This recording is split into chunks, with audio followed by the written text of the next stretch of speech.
안녕하세요. 부자된 매직TV 시청자 여러분. 오늘도 이렇게 소중한 시간을 내오시고 제 영상을 시청해 주셔서 감사합니다.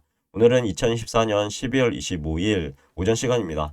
오늘 나눌 주제는요. 250만 원까지 수익 실현하고 세금 아끼는 방법에 대해서 제 생각을 한번 말씀드려 보고자 합니다. 미국 주식 많이 투자하시죠? 미국 주식 투자자들을 위한 꿀팁이니까요. 해당 내용 한번 차근차근 보시죠. 올해 미국 증시 상승세가 두드러졌던 만큼요. 미국 주식에 투자하신 분들은 흐뭇한 한 해를 보내셨을 텐데요. 하지만 수익이 발생했다면 세금 문제도 꼼꼼히 챙겨봐야 되는 게 이 투자의 세계죠. 특히 양도소득세는요. 투자 수익에 따라 부과되기 때문에 미리 알고 대비하는 것이 무엇보다도 중요하다는 사실. 그래서 오늘은 250만 원까지 수익을 실현하면서 세금을 절약할 수 있는 방법에 대해서 한번 자세히 알려드리려고 합니다. 양도소득세 얼마나 내야 할까요? 뭐 국내 주식과 달리 해외 주식 투자는 양도소득세 과세 대상이라는 점 아셔야 되고요. 즉 주식을 팔아서 얻은 이익에 대한 세금을 내야 한다는 의미죠. 양도소득세 계산 방법은 아래와 같은데 보시죠. 양도차익은요. 양도가액이 있을 테고 양도가액에서요. 취득가액 플러스 거래 수수료 플러스 기타 비용을 제외한 나머지를 양도차익이라고 부릅니다. 그럼 양도소득세는 어떻게 계산이 될까요? 이 양도차익에서요. 기본 공제가 250만 원이 있습니다. 만약에 500만 원의 양도 차익이 있다고 하면 기본 공제를 250만 원 빼고 나머지 250만 원에 대해서만 세율 22%의 세율로 양도소득세를 내는 거죠.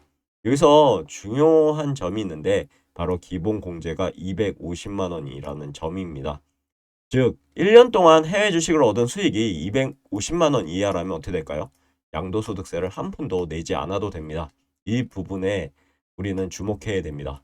추가적으로 ETF에 대해서 알아보면요. 해외 증시에 상장된 ETF가 있을 거고요.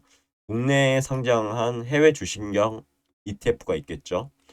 우선 해외 증시에 상장된 ETF, 나스닥백의 지수를 추종하는 QQQ, 그리고 SPY는 S&P 500, 그리고 TQ, 우리가 투자하고 있죠. SXL, 우리가 투자하고 있는 3배 레버리지 ETF입니다. 이런 해외 증시에 상장되어 있는 ETF는요. 해외 주식과 이제 동일하게 매매 차익에서 연 250만 원을 공제한 후 22% 양도소득세를 내시면 될 것 같고요. 분배금은 15.4% 배당 있죠. 배당 소득세를 원천 징수하고 있습니다. 뭐 SXL, TQ에 대한 부분, 그리고 국내에 상장한 해외 주식형 ETF도 있겠죠. 예를 들어서 타이거, 미국 나스닥백, 타이거, 미국 필라델피아 반도체 나스닥 등등이 있을 텐데요. 매매 차익과 분배금에 대해서 15.4%로 동일하게 배당 소득세를 부과한다고 보시면 될 것 같습니다. 이런 종목이 있겠죠. 예를 든 부분이고요. 그러면 어떻게 하면 세금을 아낄 수 있을까요?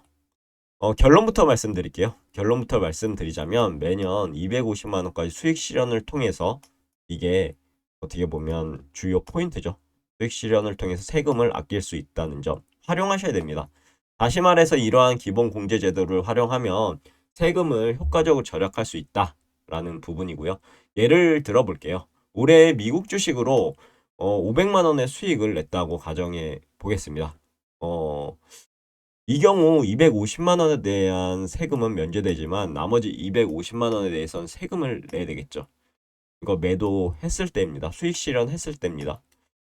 하지만 만약 투자를 분산해서 올해 250만 원만 수익을 실현하고 나머지 250만 원은 내년에 2월에서 수익을 실현한다면 어떻게 될까요?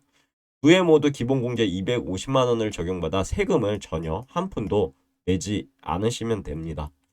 주의할 점도 있는데 한번 보시죠. 우선 과세기간 그리고 손익 통산에 대한 부분을 머릿속에 넣어두셔야 됩니다.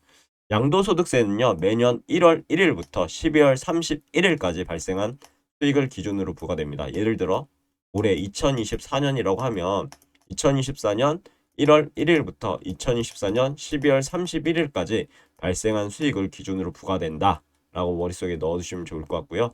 따라서 수익 실현 시점을 조절해서 세금을 관리하는 것이 무엇보다도 중요합니다. 참고로 해당 1은요. 체결 1이 아닙니다. 최종 결제일 기준으로 세금이 산정되기 때문에 해외 주식 시장별로 마지막 거래일이 달라진다는 점 유의하셔야 되고요. 미국 주식 시장의 경우 한국 시간으로요. 12월 27일 금요일까지 매도를 하셔야 2024년 거래에 포함되겠죠. 따라서 올해 세금을 고려해 주식을 매도할 예정이시라면요. 이 기간 안에 팔아야 절세 효과를 얻을 수 있습니다. 꼭 참고하시면 좋을 것 같고요. 손익통상에 대한 부분도 머릿속에 넣어두셔야 될 것 같은데 만약 여러 종목에 투자하셔서 수익과 손실이 함께 발생했다면 어떻게 할까요? 이들을 합산해서 순이익이 어떻게 보면 이제 자신의 매도 차익이 되는 거죠. 양도 차익. 다시 말해서 해외 주식 양도소득세 비과세 한도를 계산하실 때 실현한 수익, 손실을 합쳐서 계산을 하시면 됩니다. 따라서 수익 난 종목과 손실이 난 종목 둘 다 있다면 같은 해 파는 게 유리하겠죠. 예를 들어 A 종목을 매도해 500만 원의 수익을 발생시켰고요. B 종목을 매도해 300만 원의 손실이 발생했다면 둘 다 이제 매도해서 결과적으로 총 수익은 200만 원으로 산정이 되는 거죠. 그래서 양도소득세 250만 원 이내이기 때문에 양도소득세가 발생하지 않는다는 점 머릿속에 꼭 다시 한번 꼭 넣어두시길 추천드리도록 하겠습니다. 미국 주식 투자 똑똑하게 세테크 하셨으면 좋겠고요. 오늘도 매진말을 통해서 오늘의 영상 마무리하도록 하겠습니다. 지금까지 250만 원까지 수익을 실현해서 세금을 절약하는 방법에 대해서 알아봤는데요. 이러한 세테크 전략을 잘 활용하면 투자 수익을 극대화할 수 있다는 점이 우리가 알아야 될 부분이고요. 하지만 세법은 자주 변경될 수 있기 때문에요. 항상 최신 정보를 확인하시고 필요시 전문가의 도움을 받는 것도 진짜 중요합니다. 오늘 내용 여기까지고요. 내일도 더 좋은 컨텐츠로 찾아뵐 수 있도록 열심히 노력해 보도록 하겠습니다. 감사합니다.